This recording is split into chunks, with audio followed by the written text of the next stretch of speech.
Akkam jirtu daawwattoota keenya oduu gaddaa qabna. Ajjechaan suukaneessaan Oromiyaa keessatti humnoota finxaaleeyyii faannootiin adeemsifamaa jiru ammas jabaatee itti fufee jira. Seenaa abbootii keenyaa irra deebii mirkaneessina jechuun dhaadachaa turuun isaanii ni yaadatama.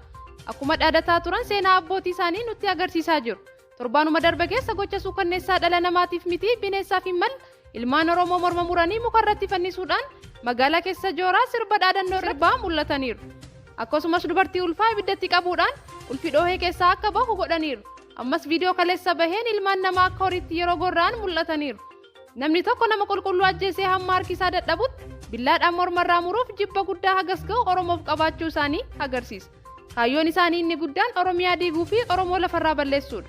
Humni kun Kiiramuurraa hanga Finfinneetti, Shawaa Kaabaarraa hanga Boosatti, haleellaa qindaa'aa ta'e bifa wal fakkaatuu fi yeroo wal fakkaatu keessatti haala garaagaraan gurmaa'uudhaan inni tokko alaabaa hin baastu jedha. Inni kun duula Tiwiitarii banuun Oromoo maqaa balleessuu irratti bobba'aniiru. Mootummaanis garee kana deeggaruun Oromiyaa diigaa jira. Wanti argaa jirtu jalqabbiidha. Yookaan falmattee ofirraa dhaabde yookiin miiliyoonaan dhumtee seenaa Ruwaandaa olitti sirratti raawwatamuuf deema.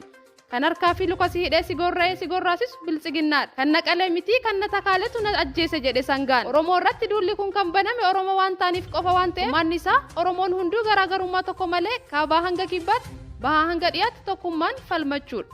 Hayyee daawwattoota keenya oduu haaraa akkuma arganneen kan isinii dhiyeessinu ta'a. Miidiyaa keenya laayik, sheer, sabskiraayib gochuun nu hordofaa.